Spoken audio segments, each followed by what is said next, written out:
घनघोर बरसात में सुजीत अपनी पुरानी बैलगाड़ी लेकर मेले से लौट रहा था। आसमान में काले बादलों की मोटी परतें उमड़ घुमट कर गरज रही थीं, मानो धरती पर टूट पड़ने को तैयार हों। बिजली की चमक जब जब आसमान को चीरती, पूरा जंगल पल भर के लिए सफ़ेद उजाले में नहा उठता और फिर अगले ही क्षण और भी भयावना अंधकार में डूब जाता। शाम ढल चुकी थी और अंधेरा अब तेजी से चारों ओर फैल रहा था। तेज हवा पेड़ों को झकझोर रही थी। सूखे पत्तों की सरसराहट किसी अनजानी आहट सी लग रही थी। हे भोलेनाथ, कैसी घनघोर बरसात बरसा दी है, घर पहुंचना भी दुश्वार हो गया है। अरे ये कीचड़ भी ना, बस अब हिम्मत रखो रे बैलों, थोड़ा और, अभी हमें गांव पहुंचना है। काश मैं मेले में इतनी देर तक नहीं रुकता। अरे चलो रे, थोड़ा और जोर लगाओ, ये कीचड़ भी बस नहीं छोड़ता। अरे बाप रे, ये बिजली तो सिर पर ही गिरी लगती है। मेले की वो भीड़ अब किसी सपने जैसी लग रही है। यहाँ तो बस डर ही डर है। ये कैसी रात है, बारिश रुकने का नाम ही नहीं ले रही। अरे भोलेनाथ, कहीं ये वही रास्ता तो नहीं जहाँ की कहानियाँ लोग सुनाते हैं। दिल धक धक कर रहा है मेरा। काश अब जल्दी कोई आसरा मिल जाए। बारिश अब और भी तेज होती जा रही थी।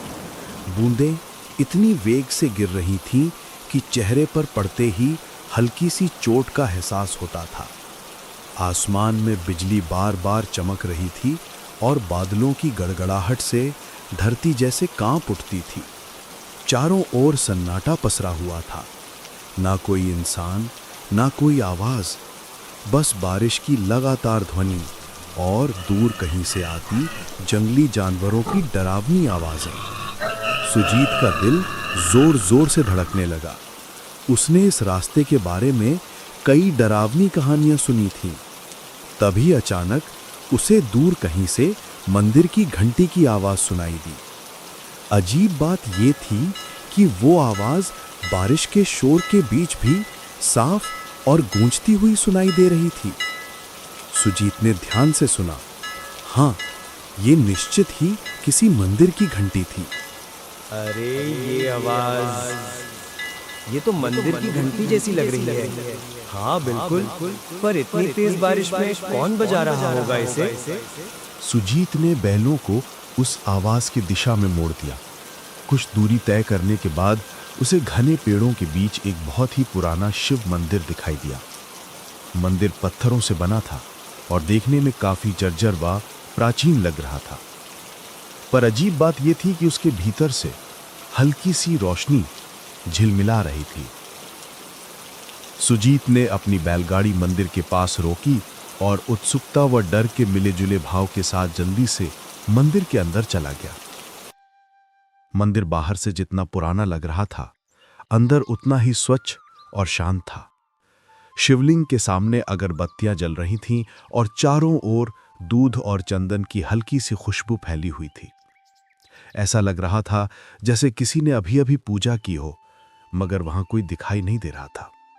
कोई है यहाँ? कृपया बाहर आइए, मैं रास्ता भटक गया हूँ। बारिश बहुत तेज हो रही है। रास्ता कीचड़ में डूब गया है। बैल भी थक गए हैं। अगर थोड़ी देर यहीं रुक जाऊं तो कोई आपत्ति तो नहीं? अजीब है, मंदिर में रोशनी जल रही है, अगरबत्तियां भी सुलगी हैं, फिर कोई दिख क्यों नहीं रहा? कुछ देर बाद मंदिर के पिछले वाले कमरे से एक वृद्धा साधु प्रकट हुए, जिन्होंने गेरुए वस्त्र धारण कर रखे थे।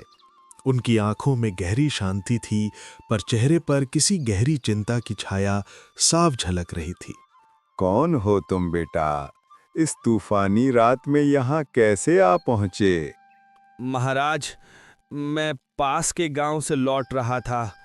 मेला देर तक चला गया, इसलिए देर हो गई। रास्ते में इतनी भयंकर बारिश शुरू हो गई कि कुछ सूझा ही नहीं।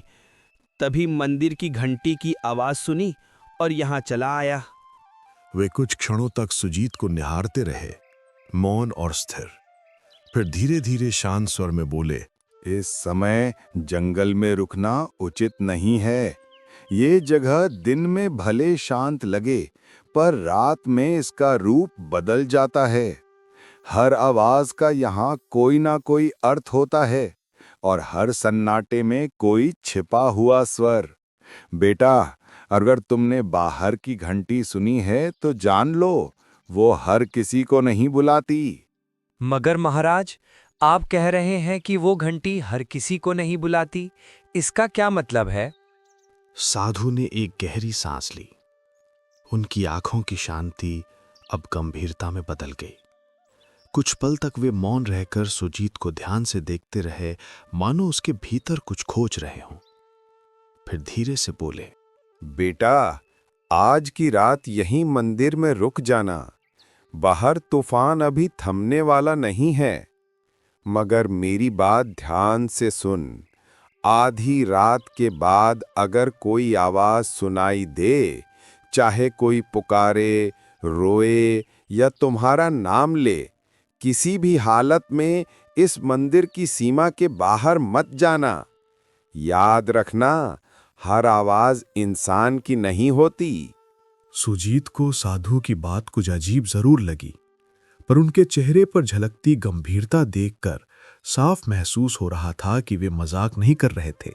जी महाराज, मैं आपकी बात का ध्यान रखूंगा। चाहे कैसी भी आवाज क्यों न सुनाई दे, मैं मंदिर के बाहर कदम नहीं रखूंगा। उसने मन ही मन सोचा कि शायद रात में यहां जंगली जानवर आ जाते होंगे, इसलिए साधु महाराज उसे डराकर सावधान करना चाह रहे हैं। साधु ने उसे पास के एक कोने में बैठने के लिए कहा। फिर वे अंदर चले गए और थोड़ी देर में एक थाली में कुछ ताजे फल लेकर लौटे। लो बेटा, ये कुछ ताजे फल खा लो। रास्ता लंबा था, शरीर को आराम और भोजन दोनों की जरूरत है। बाहर तूफान है, इसलिए आज यहीं ठहर जाओ। भगवान शिव की शरण में हो, चिंता मत करो, सब ठीक रहेगा। सुजीत ने शांति से फल खाए और पानी पिया। साधु महाराज ने उसे एक पुरानी चटाई और कंबल दिया ताकि वो आराम कर सके। सुजीत ने श्रद्धा से भगवान शिव को प्रणाम किया और मंदिर के कोने में जाकर लेट गया। थकान के मारे उसकी आंखें धीरे धीरे बंद होने लगी। बाहर रात अब और गहरी हो चली थी। बारिश अब भी जोरों पर की और हवाएं मंदिर की दीवारों से टकराकर सनसनाती हुई गुजर रही थी। सुजीत नींद में जाने ही वाला था कि अचानक उसे एक अजीब सी आवाज सुनाई दी। पहले तो वो बहुत धीमी थी, पर कुछ ही पलों में वो आवाज धीरे धीरे तेज होती चली गई। सुजीत बेटा, बाहर आ जा। देख मैं यहाँ हूँ, डर मत, मैं तेरी माँ हूँ। तू इतनी देर से लौटा नहीं, मैं तुझे ढूंढती ढूंढती यहाँ तक आ गई। बेटा, बस एक बार बाहर आ जा। देख तेरी माँ तुझे बुला रही है। मेरे पास आ जा सुजीत, तू मुझे पहचानता है ना? मेरी आवाज सुन बेटा, मैं तुझसे मिलने आई हूँ। सुजीत, मेरी बात सुनो बेटा, मैं बड़ी मुसीबत में हूँ। कोई मुझे यहाँ से ले जाओ, वरना मैं बच नहीं पाऊंगी। तू तो मेरा साहसी बेटा है ना? बस एक बार बाहर आ जा, मुझे तेरी जरूरत है। देख मैं यहीं तेरे मंदिर के बाहर खड़ी हूँ, ठंडी बारिश में भीग रही हूँ। जल्दी आ बेटा, मुझे बचा ले। सुजीत की आंखें अचानक खुल गईं। वो चौंक कर उठ बैठा। उसके चारों ओर सन्नाटा पसरा था, पर वो आवाज अब और स्पष्ट सुनाई दे रही थी। अजीब बात यह थी कि वो आवाज किसी और की नहीं, बल्कि उसकी अपने मां की आवाज जैसी लग रही थी। ये आवाज माँ की लग रही है, लेकिन माँ यहाँ कैसे हो सकती है? नहीं, ये सच नहीं हो सकता। वो तो गांव में थी, पर अगर सच में वो हैं, तो मैं कैसे अंदर बैठा रहूं? हे शिव शंकर, अब मैं क्या करूं? बाहर जाऊं या नहीं? सुजीत का दिल जोर जोर से धड़कने लगा, मानो उसकी छाती से बाहर निकल आएगा। डर और जिज्ञासा दोनों उसके मन में एक साथ उमड़ने लगे। सुजीत उठ खड़ा हुआ और धीरे धीरे मंदिर के दरवाजे की ओर बढ़ने लगा। उसका हाथ दरवाजे की ओर बढ़ रहा था, जबकि मन भीतर से कह रहा था, शायद बाहर अगर माँ है और अगर सच में उन्हें एक मदद चाहिए तो मैं कैसे न जाऊं। तभी अचानक किसी ने उसका हाथ कसकर पकड़ लिया। सुजीत सिहर उठा, पीछे मुड़ा तो देखा साधु महाराज उसके पीछे खड़े थे। उनकी आंखों में गहरी गंभीरता और एक अनकहा डर झलक रहा था। रुको बेटा, एक कदम भी बाहर मत रखना। मैंने तुम्हें पहले ही चेतावनी दी थी। जो आवाजें बाहर से आती हैं वे इंसान की नहीं होती, चाहे वो तेरी माँ की ही क्यों ना लगें। महाराज, पर वो तो सच में मेरी माँ की आवाज थी। वही पुकार रही थी मुझे, कह रही थी कि वो मुसीबत में है। अगर सच में वो हैं तो मैं उन्हें ऐसे कैसे छोड़ दूं? वो तेरी नहीं है, ये छाया तुम्हारे मन को पढ़ लेती है बेटा। ये उसी की आवाज निकालती है जिसके लिए तेरे दिल में सबसे गहरा प्रेम हो। ये जानती है कि तेरे मन में अपनी माँ के लिए कितना स्नेह है, इसलिए उसी का रूप धारण करके तुझे बुला रही है। कई यात्री इसके इस छल में फंस चुके हैं और फिर कभी लौटे नहीं। सुजीत बेटा, तो मुझे क्यों नहीं सुन रहा? सिसकियों की आवाज हवा में घुलती है। मैं बहुत दर्द में हूँ। तेरी माँ हूँ मैं। देख, मैं यहीं बाहर हूँ, बारिश में भीग रही हूँ। रोने की धीमी टूटी हुई आवाज सुनाई देती है।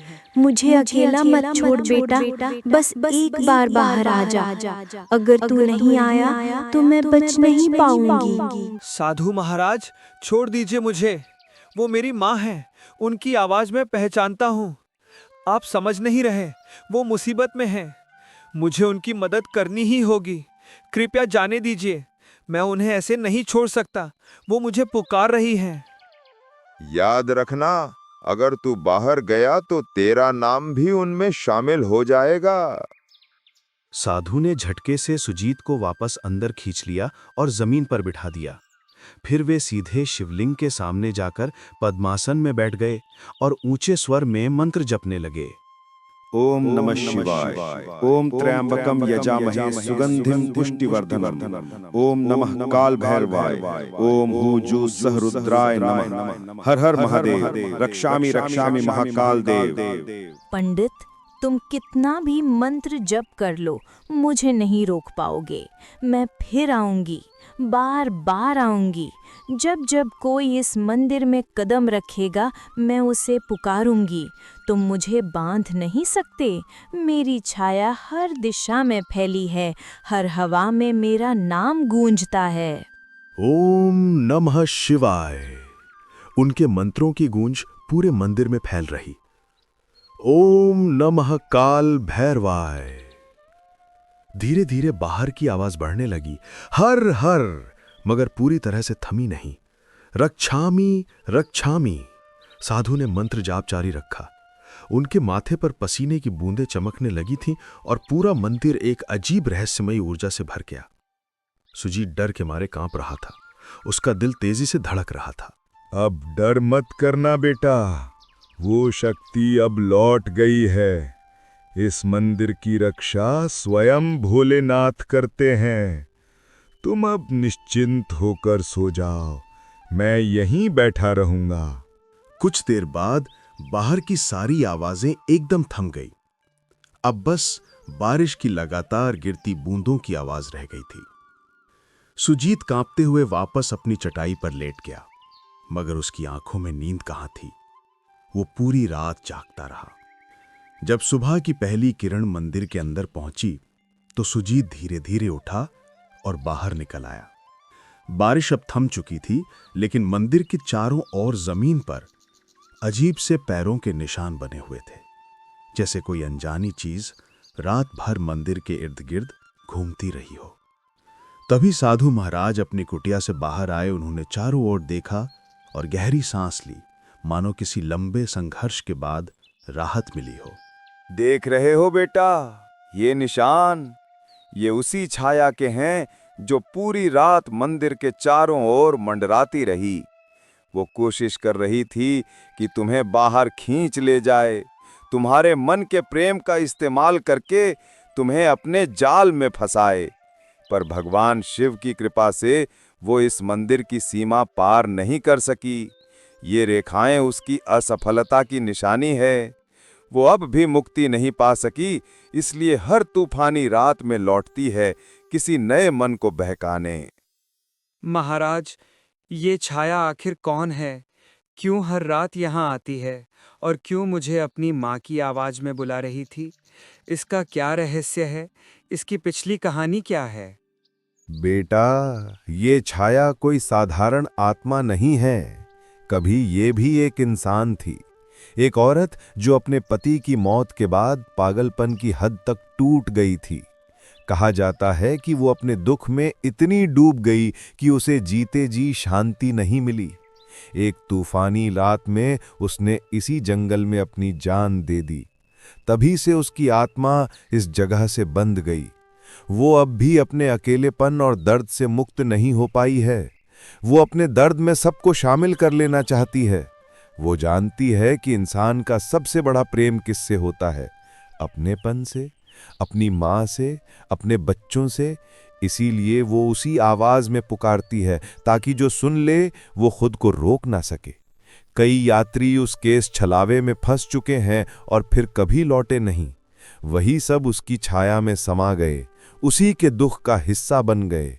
बेटा, अगर मैं तुम्हें रोका ना होता तो सुबह तक यहां तुम्हारे पैरों के भी निशान नहीं मिलते और तुम्हारे बैल वहीं के वहीं खड़े रह जाते। सुजीत के रोंगटे खड़े हो गए। सुजीत ने कांपते हाथों से साधु के चरण छुए। साधु महाराज, अगर आप मुझे नहीं रोकते तो पता नहीं मेरा क्या होता। साधु महाराज, आपने मेरी जान बचाई है। अगर आप ना होते तो आज मैं जिंदा नहीं होता। मैं आपका आजीवन ऋणी रहूंगा, इसे मैं कभी नहीं भूलूंगा। बेटा, मुझे नहीं, भगवान शिव को कहना। उन्हीं की कृपा से तुम आज सुरक्षित हो। याद रखना, उस छाया से बचने का एक ही उपाय है, श्रद्धा और विश्वास। ये दोनों कभी मत भूलना। सुजीत ने भगवान शंकर की मूर्ति के पास जाकर श्रद्धा से प्रणाम किया। फिर वो बाहर आकर अपनी बैलगाड़ी के पास पहुंचा। दोनों बैल सुरक्षित खड़े थे, जैसे रात की भयानक घटनाओं से अनजान हों। उसने बैलगाड़ी तैयार की, साधु महाराज को अंतिम प्रणाम किया और वहां से रवाना हो गया। रास्ते भर उसका मन उसी रात की घटनाओं में उलझा रहा। वो आवाज कितनी सच्ची, कितनी जीवंत लग रही थी। उसे एहसास हो रहा था कि अगर साधु महाराज ना होते तो शायद आज वो जिंदा ना होता। सुबह की सुनहरी धूप अब पेड़ों की पत्तियों पर चमक रही थी। दोपहर तक सुजीत अपने गांव पहुंच गया। घर पहुंचते ही उसकी नजर अपनी मां पर पड़ी। वो आंगन में बैठी अपने छोटे बेटे से हंसते हुए बातें कर रही थी। मां को कुछ नहीं हुआ था, वो बिल्कुल सुरक्षित थी। अरे, ये क्या हाल बना रखा है तूने सुजीत? कांप क्यों रहा है बेटा? कहीं रास्ते में कुछ हुआ क्या? बोल ना पगले, तू ठीक तो है ना? माँ, मैं बहुत डर गया था। रात भर तुम्हारी आवाज सुनाई देती रही, इतनी सच्ची, इतनी करीब, जैसे तुम मुझे बुला रही हो। मैंने सोचा तुम किसी मुसीबत में हो। अगर साधु महाराज मुझे ना रोकते तो शायद मैं आज तुम्हारे सामने ना होता। सुजीत ने अपनी मां को रात की सारी घटना बताई। उसकी बात सुनकर मां की आंखों में डर और हैरानी दोनों झलकने लगे। धीरे धीरे ये खबर पूरे गांव में फैल गई। सबको मालूम हो गया कि उस जंगल में रात के समय कुछ अनहोनी घटती है।